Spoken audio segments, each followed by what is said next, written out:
तो मैं सबसे पहले अपने एक्सपीरियंस के बारे में बात करूंगा कि मेरा क्या एक्सपीरियंस रहा यूपीएससी एग्ज़ाम का। जीवन के 18 वर्ष मैंने इसी ज़िले में बिताए हैं, समस्तीपुर में। कक्षा पहली से लेके 12वीं तक शायद यहाँ पे बहुत लोगों को पता होगा, केंद्रीय विद्यालय आरयू पूसा है, वहीं से मैंने शिक्षा ग्रहण की है।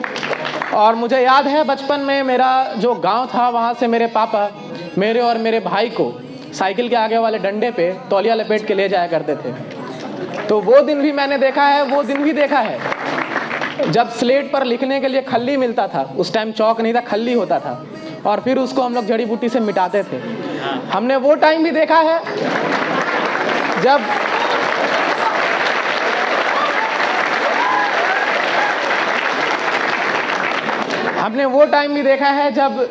आज तो गली गली में मोमोज के दुकान खुल गए हैं। मैंने 10वीं 11वीं तक मोमोज का नाम नहीं सुना था कि मोमोज, सैंडविच और पिज़्ज़ा जैसी चीज़ें क्या होती है। यह सारी चीज़ें मुझे दिल्ली जाने के बाद पता चली। तो सबसे बड़ा मेरा उपलब्धि यह था कि मैंने गांव से पढ़ते हुए 5 kilometre daily up down cycle से धूप में करते हुए यहाँ से 12वीं की शिक्षा ग्रहण करने के बावजूद दिल्ली विश्वविद्यालय से ग्रेजुएशन करने के बाद मैंने यह उपलब्धि हासिल की है। और इसके कुछ मूल पॉइंट्स रहे हैं जो शुभम जी ने भी बताया और जो प्रवीण जी ने भी बताया, और जो इस ज़िंदगी के हर पहलू में लागू होता है। आप यूपीएससी की तैयारी कर रहे हैं या इसमें से बहुत सारे मुझे स्कूल और कॉलेज के छात्र लग रहे हैं, तो उन सब के लिए भी कुछ की पॉइंट्स हैं जो मैं बताऊंगा। पर उससे पहले आप लोग का मनोरंजन कह सकता हूं या उत्साह बढ़ाने के लिए मैं चंद लाइनें पेश करूंगा। कृपया ताली ना बजाएं, लास्ट में बजाने के लिए एनर्जी बचा लें। चंद लाइनें हैं कि बेहतर से बेहतर की तलाश करो, मिल जाए नदी तो समंदर की तलाश करो, टूट जाता है शीशा पत्थर की चोट से, टूट जाए पत्थर ऐसा शीशा तलाश करो।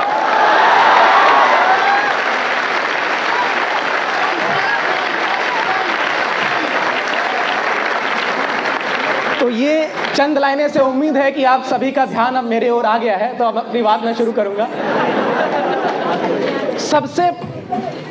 सबसे पहली चीज जो एक आईएएस बनने के लिए जरूरी होता है, जो प्रवीण जी ने भी बताया, वह है अच्छा इंसान बनना। अगर आप अच्छा इंसान नहीं है, आपके ज़िंदगी में डिसिप्लिन और अनुशासन नहीं है, तो आप कुछ नहीं कर सकते, आप आम आदमी बन के रह जाएंगे। तो सबसे ज़रूरी है कि ज़िंदगी के हर पहलू में आप कैसे किसी से बात कर रहे हैं, आप कैसे किसी से पेश आ रहे हैं, आप कैसे अपनी आम जिंदगी को जी रहे हैं, आप कैसे अपने मम्मी पापा से बात कर रहे हैं, आप कैसे अपनी ज़िंदगी को जी रहे हैं, वह सारी चीज़ें यूपीएससी के एग्ज़ाम में रिफ्लेक्ट होंगी। और एक और चीज़ मैं कहूँगा कि अगर आपको आईएएस बनना है तो एक दिन शायद डीएम साहब की कुर्सी पर बैठना होगा, तो एक बार यहाँ भी कुर्सी पर बैठने का आनंद ले लीजिए। जो लोग यहाँ पे खड़े हैं कृपया कुर्सी पर बैठ जाएं ताकि पीछे वालों को दिक्कत ना हो। एक नम्र निवेदन है। ठीक है। और कृपया शांति बनाए रखें। मैं यही एक गुजारिश करूंगा कि मैंने पहले ही बात डिसिप्लिन की थी कि अगर आपके ज़िंदगी में अनुशासन नहीं है तो आप कुछ नहीं कर सकते। तो अनुशासन आपको लाना बहुत ज़रूरी है। मैं अपने सबसे पहले शुरुआती जीवन की बात करूंगा कि मेरा क्या जीवन था। मेरे दादाजी आज के टाइम में 95 ईयर्स के हैं, तो उन्होंने मुझे न्यूज़पेपर पढ़ना सिखाया। जब वो पढ़ते थे, जब हम लोग बच्चे थे, क्लास 1 2, बचपन यही मेरा गांव में गुजरा है, तो हम लोग बोरा लेके जाते थे दादाजी के पास पढ़ने, और वहाँ पे अगर होमवर्क नहीं कंप्लीट होता था तो पिटाई भी लगता था, होमवर्क कंप्लीट होता था तो गड़िया चौक से समोसा लिट्टी आता था। तो हर चीज़ वो मुझे याद है।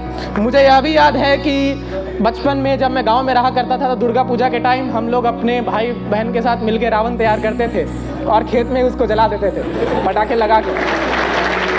तो ये सारी चीज़ें, ये सारी गतिविधियां मैंने बचपन में की है। लेकिन एक चीज़ जो मैंने इन सब से सीखी है वह है कि ज़िंदगी में आपको अगर कुछ करना है तो उसके प्रति 100% देना है।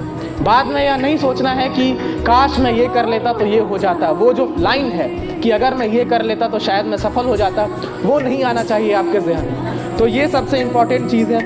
और मैं जो हूँ आज के यूपीएससी के एग्ज़ाम के बारे में एक पर्टिकुलर टॉपिक पे बात करूँगा, जो है समय का मैनेजमेंट कैसे करें, टाइम का मैनेजमेंट कैसे करें। यहाँ पे बहुत सारे कॉलेज में लोग हैं, उनसे मेरी एक ही गुजारिश है, कृपया जल्दीबाजी ना करें। ज़िंदगी में कभी भी आप जल्दीबाजी करिएगा तो आप शिखर तक नहीं पहुँच पाइएगा। जो भी कॉलेज में हैं, जो भी छात्र और छात्राएं कॉलेज में हैं, उनके लिए सिर्फ एक एडवाइस है कि आप लोग अपने कॉलेज डेज का अच्छे से उपयोग करें। जो भी आपके कक्षा में पढ़ाई हो रहा है, जो भी आपके सिलेबस में है, उसमें अच्छे से पढ़ें। अगर कोई एक्स्ट्रा करिकुलर एक्टिविटी हो रहा है, स्पीच हो रहा है, डिबेट हो रहा है, कंपटीशन, सब में पार्टिसिपेट करें। मैं जब स्कूल में था, कक्षा पहली से लेकर 12वीं तक केंद्रीय विद्यालय में, तो नाच गान तो आता नहीं है, उसके अलावा जितनी एक्टिविटीज़ होता था सब में मैं पार्टिसिपेट करता था। यूनिवर्सिटी में परेड का कंपटीशन हो या फिर डिबेट का कंपटीशन हो या फिर स्पोर्ट्स में टेबल टेनिस या खो खो और कबड्डी खेलना हो, सब में मैं पार्टिसिपेट करता था। तो जो भी स्कूल में है, जो भी कॉलेज में है, हर उन कॉम्पिटिशन्स में आप पार्टिसिपेट करें और उसी से आपके व्यक्तित्व का विकास होगा, उसी से आपके अंदर जो कॉन्फिडेंस है वो आएगा, उसी से आप अलग अलग लोगों से मिलेंगे। और जब आप अलग अलग लोगों से मिलते हैं तो उससे आपके अंदर आत्मविश्वास आता है, और वो आत्मविश्वास इस परीक्षा के लिए ही नहीं, ज़िंदगी के परीक्षा के लिए भी इम्पॉर्टेंट है। आप अगर बैंक की तैयारी कर रहे हैं, एसएससी की कर रहे हैं, आरबीआई कोई भी चीज़ का एग्जामिनेशन की तैयारी कर रहे हैं, तो वो अनुशासन और वो आत्मविश्वास वो बहुत ज़रूरी चीज़ है। तो यूपीएससी के लिए मैं 2-3 चीज़ों के बारे में बात करूँगा, जो एक टाइम मैनेजमेंट का जो कंपोनेंट है। मैंने 2017 में यहाँ से 12वीं करने के बाद मैं यहाँ पे स्कूल टॉपर था, 91% था, तो मुझे दिल्ली विश्वविद्यालय में बीए ऑनर्स पॉलिटिकल साइंस में एडमिशन मिल गया था। और बहुत मैं भाग्यशाली भी हूँ कि एक सिंपल ग्रेजुएट होने के बावजूद 10वां रैंक मैं हासिल कर पाया। तो उसके पीछे 2-3 चीज़ें हैं जो मैं आज आप सबसे शेयर करूँगा। पहला तो ये है कि आप अपने समय की कीमत को पहचानें। आपका एक एक सेकंड, एक एक मिनट, एक एक घंटा वापस लौट के नहीं आने वाला है। आप अगर 1 सेकंड भी व्यर्थ करते हैं तो बाद में वो 1 सेकंड आपका 1 साल बर्बाद कर सकता है। तो सबसे इम्पॉर्टेंट चीज़ है कि आप जब तैयारी शुरू कर रहे हैं तो आपके पास एक प्लान होना चाहिए कि आप कोई भी एग्ज़ाम हो, कॉलेज का हो या एसएससी, बैंक, आईएएस, कोई भी एग्ज़ाम हो, उसको आपको कैसे अप्रोच करना है, कैसे 1 साल 1.5 साल तक वो प्लान वर्क करेगा, ये आप एक कागज़ पे लिख लें। और ऐसा कभी नहीं होता है कि आप एक कागज़ पे जो प्लान लिख लिए वो पूरे साल वर्क कर गया। मेरा तो होता था कि रात में रूटीन बनता था, सुबह 5 बजे उठने का टारगेट रहता था, 9 बजे नींद टूटती थी, तो फिर वो रूटीन फट के डस्टबिन में जाता था। तो हमेशा एक रियलिस्टिक टारगेट बनाएं, ऐसा टारगेट ना बनाएं जो आपसे अचीव ही ना हो। तो रियलिस्टिक टारगेट बनाएं और उस पर स्टिक हो। आपको 10 घंटे, 12 घंटे, 14 घंटे जितना देना पड़े वो मायने नहीं रखता। आपका वो जो टारगेट है, वो जो टॉपिक है, वो जो आपने डिसाइड किया है कि आज मुझे ये चीज़ पढ़ना है, वो ख़त्म होना चाहिए। मैंने कभी भी अपने ज़िंदगी में, झूठ नहीं बोलूँगा, कभी भी मैंने अपने ज़िंदगी में 14 घंटे नहीं पढ़ा। मैंने अपने यहाँ 12th में भी हार्डली 8 घंटे में पढ़ता था। लेकिन सबसे बड़ी चीज़ है कि वो 8 घंटे आपको डेली पढ़ना है। ऐसा ना हो कि आज एकदम 8 घंटे पढ़ लिए, कल भैया का शादी है, पूरे दिन मौज काट लिए, है ना। ऐसा नहीं होना चाहिए। आपको डेली पढ़ना है, 7 से 8 घंटे, 9 घंटे अगर आप डेली पढ़ रहे हैं तो दुनिया का ऐसा कोई एग्ज़ाम नहीं है जो आपसे क्लियर ना हो, है ना। तो ये बहुत ज़रूरी चीज़ है। और उसके बाद मैं यही कहूँगा कि अगर आप डेली प्री और मेंस में अगर डिवाइड करें तो शुरू में मैं यह कहूँगा कि प्रीलिम्स को ज़्यादा टाइम दीजिए। जो प्रीलिम्स के स्टैंडर्ड किताब सबको पता होता है, अगर नहीं पता है तो जब मैंने तैयारी शुरू की थी, मैंने यूट्यूब पे हर टॉपर के स्ट्रेटजी वीडियो को देखा था कि उन्होंने कैसे इस एग्ज़ाम को अप्रोच किया, और उसके बाद मैंने सारे वीडियोज़ में से कुछ की पॉइंट्स इकट्ठा कर लिए और फिर मैंने अपना स्ट्रेटजी बनाया।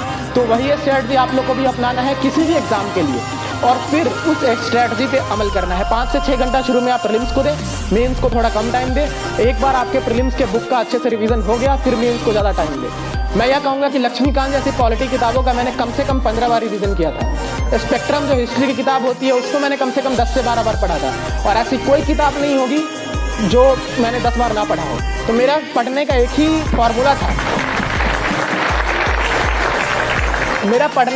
फॉर्मूला था, कि तब तक पढ़ो जब तक किताब ना बोल दे कि छोड़ दे मुझे।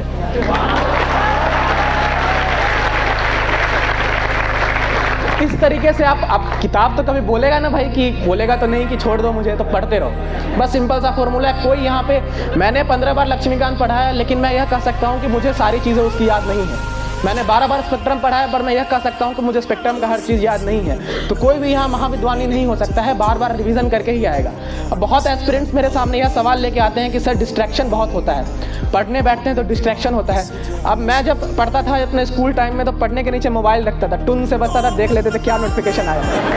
तो वो चीज़ नहीं करना है। यूपीएससी या बैंक, एसएससी, कोई भी एग्ज़ाम आप कर रहे हैं तो मोबाइल को अपने से दूर रखें। सोशल मीडिया उस टाइम में डीएक्टिवेट करते। जब मैंने अपनी तैयारी की थी, मेरा भी सोशल मीडिया डीएक्टिवेटेड था। लेकिन आज के टाइम में कोई भी टॉपर यूट्यूब के वीडियो से आईएएस नहीं बना है, वो किताबों को पढ़ के आईएएस बना है। तो जब तक आप किताबों को नहीं पढ़ेंगे,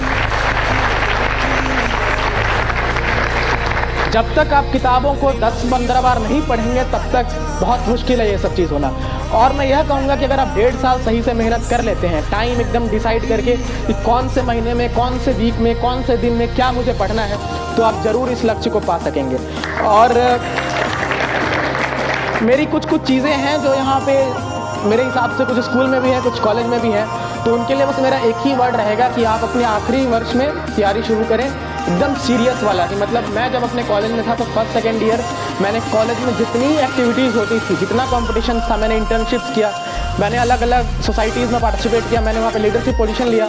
लेकिन उसके बाद 3th वर्ष से, मतलब फाइनल ईयर से एकदम रूम में बंद होकर 8 घंटे की पढ़ाई। अब रूम में बंद होने का यह भी मतलब नहीं है कि बाहर नहीं निकल रहे हैं, बाहर निकल रहे हैं, परंतु आपको थोड़ा रिस्ट्रिक्ट करना पड़ेगा खुद को, ताकि आप पढ़ाई को ज़्यादा टाइम दे सके। तो यही मेरा जो था सो था। बाकी तो और टॉपर्स हैं बताने के लिए, बस मैं दुष्यंत कुमार की एक छोटी सी कविता है, उसी से मैं समाप्त करूंगा इसको। कि ये मैंने खुद नहीं लिखी है, दुष्यंत कुमार जी बहुत बड़े कवि हैं, उन्होंने लिखा है। ये मैं आपको पढ़ के सुनाऊंगा।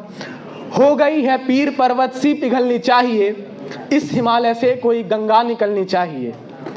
आज यह दीवार पर्दों की तरह हिलने लगी, शर्त लेकिन थी ये कि बुनियाद हिलनी चाहिए।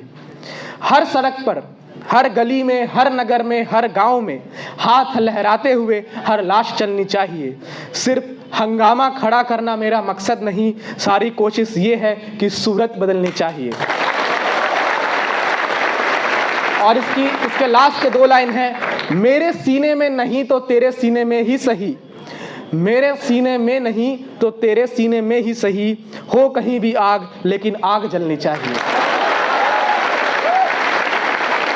तो इन्हीं पंक्तियों से मैं समाप्त करूंगा। और मैं बहुत खुद को भाग्यशाली समझूंगा कि इस 4 जितने भी बच्चे हैं उसमें से अगर 1-2 भी आईएएस निकल जाएगा तो मेरा यहाँ आने का मकसद, NACS और संतोष सर जैसे लोगों का आने का मकसद सफल हो जाएगा।